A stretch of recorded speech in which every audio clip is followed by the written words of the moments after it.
I mean, the one thing that I've been amazed at as we've done this campaign, the Silent No More Awareness campaign, is that women are really calling us and saying, okay, I've heard about the help. Where do I get this help now? Is there local help? And I'm happy to say in Pittsburgh, we have great resources. All the pregnancy resource centers run abortion recovery programs. We have a program that is connected with the Catholic Church, but it's open to all people, called Rachel's Vineyard, and it's a weekend retreat program, and I've done that program. That's an excellent program. The programs that the pregnancy care centers run, I've gone through one of those programs. That's also a great program. There are resources on the internet. If you go to our website, www.silentnomoroawareness.org, we have resources for women who have had abortions. Click on that, and there's a whole list, and you can go through and you can link to their other websites. There's resources for men. We've been absolutely blown away by the number of men that are coming forward. Oh, yes, I see their faces. We've actually had a sign made up for them now. It says, "I regret lost fatherhood." And the fact is that everybody's regretting this decision. And somebody said to me, you know, well, what about the women who regret having children? And I said, gee, you know, I've never met anybody who regretted having their children, which is the opposite of I regret my abortion. You know, even if you feel saddled with children, guess what? 18 years it's done. Well, 18 years your abortion is not going to be behind you. And well, I'll be honest with you. I do have one woman that I'm emailing with right now who is talking about the fact that she does regret having her child. But the reality is she doesn't really regret her child. She regrets where her life is now. And so we're trying to help her work through some of these issues. It's not the child that should be punished by, you know, aborting it. It's the circumstances that we find in our lives that have gone wrong. But we can fix that. I mean, there are resources, and maybe there need to be more, and that's where the churches need to get more active and really coming alongside women, mentoring women, providing services for single moms. But we really don't have to abort our children to solve an unplanned pregnancy. That's just, we really have to change our thinking. Because it's not going to solve, it's going to open up a misery, a cross that you should never have to carry the rest of your life. Well, you know, what we often say is, it's not a quick fix. No, we think abortion is going to fix our problems, and instead we just exchange it for a whole nother series of for a lifetime of problems, for a lifetime of links. The one I really like to work with, and the one that the campaign works with, is the 800-395-HELP. And that's right here on this card, 800-395-HELP.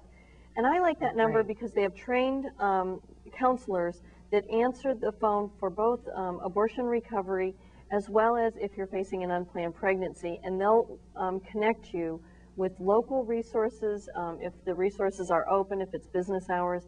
But they also answer the phone 24 hours a day, 7 days a week. So you always have the ability to connect with somebody. Wonderful. You're never alone if you're hurting. Georgette, you've spoken to hundreds of aborted women, thousands. What? Give me a ballpark figure. I would say that I've probably personally come in contact with about 5,000 women who have had abortions, who are saying now, Georgette, I want to join you in being silent no more. I want to connect with help. I want to change my life. I don't want to let abortion continue to control me. The fact is that if the word abortion, you know, makes your stomach flip-flop, or if you want to turn the channel, or if you can't stand to be in the room when you see a pregnant woman and you've had an abortion, there's help available. You don't have to live in pain. You don't have to live bottled up and in bondage. Our campaign slogan, our logo, is a butterfly, because what we know is that when women go through healing from abortion, they're set free like a butterfly. But when we don't deal with our abortion, it's like it controls us like a cocoon. And while it might sound corny, it's the experience of thousands and thousands of women. And I'm just happy to say that you don't have to suffer. You don't have to live in silence. You can come out and there's help. There's, I just want to ask you about some personal, well, one thing I want to ask you, I run into a lot of women in the work I do that come up to me and declare, I've had an abortion. And I say to them, I'm so sorry. You know, they think that I'm going to be somehow. I say, I'm so sorry to hear that. Where do I go from there? Well, I think that's an excellent question, and that's actually one of the common questions I get when I do speaking. And what I try to talk to people about is really just kind of saying to that woman, and how do you feel about the abortion? You know, like, you know, I sometimes they kind of say it as a, you know, to shock you. I remember one night being at a table of friends, and I had been drinking a little bit too much because that's how I handled my pain.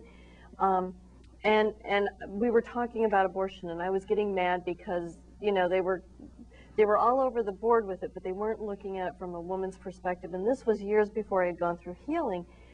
And I remember just, you know, kind of getting mad and having enough wine in me that I said, well, I had an abortion. What are you going to do about that? And kind of just that anger. I've had a lot of women. Yeah, when that, I didn't know how I was really feeling because I had disconnected with my feelings. So, I mean, I can understand it. I remember saying to another girl, oh, I had an abortion. It was no big deal. Get over it. Not realizing that she was struggling with it because I had managed to shut it down. Yes. You know, the day after my abortion was over, I remember deciding that never happened. I'm going to pretend it never happened. Yeah, I mean, I mentally pretended that day did not exist. And I lived in that denial for 19 years. And you were on the run. You kept yourself real busy. Well, I was very busy. I was an on-the-go woman, you know, an on-the-go girl. I was involved in lots of things. You know, well, in all honesty, you know what I would describe it as now is I wore a mask. I'm fine. Yes. I'm fine. Yes. Everything's great. I have a very close friend that's like that, and I call her kryptonite because you could say to her, I'm going to kill you. And nothing. It bounces off. Well, it's because we've numbed ourselves. Yeah, but we don't understand emotional affect. We don't understand that any of the way that our lives are going, any of our behavior, are at all connected with our abortion experience. I had no idea. I mean, this is kind of a weird story, but I married a man 23 years older than myself because I knew that I probably wouldn't be able to have children because I had this abortion. And so, you know, I had decided that I had to marry an older man. Well, I didn't connect that decision necessarily with my abortion. I connected it with the fact that I wouldn't be able to have children. So I didn't see it as a connection to abortion. I saw it as I won't be able to have children. Therefore, I'm going to marry a man who already has children and we'll have a family and, you know, that will work out great. Well, you know, I mean, that's a big decision. And abortion did affect my life. I'm happy to tell you that God really has blessed me with a wonderful husband, and while my motivation in the beginning wasn't great, he has totally redeemed our marriage, and I'm so grateful for my husband and my extensive family, as well as the fact that my biological clock did go off and I wanted to have a baby, and I was blessed with a little girl, and we have a great what little a special daughter. girl she sounds like, she too. Is. She's she an sounds awesome like girl. A special kid. Yeah, I love it. One of the things women talk to me about flashbacks. Hearing the suction machine. What is that telling me when they say, I hear that suction machine? What is that? You know, what are they saying? You know, one woman wrote me her story, and that's the thing is that I've read so many stories and I've heard so many broken hearts, and I've seen so many lives derailed by this, that it just, I wish people could get inside my head and my heart to understand how deep this takes the pain. And, you know, it's very common for women who have had abortions to not connect, but when they hear a drill, a vacuum cleaner, the dentist drill, any sound that has that similarity to a suction machine, you don't necessarily connect the flashback, you just connect a feeling. But you don't want to go back to your abortion, so you panic and you have anxiety. I didn't realize my just general anxiety about going to the OBGYN was based on it. Yeah. And actually, I have to admit that this was just 2 years ago. I was on the OBG's table, and I sat up, and I was back in the clinic room.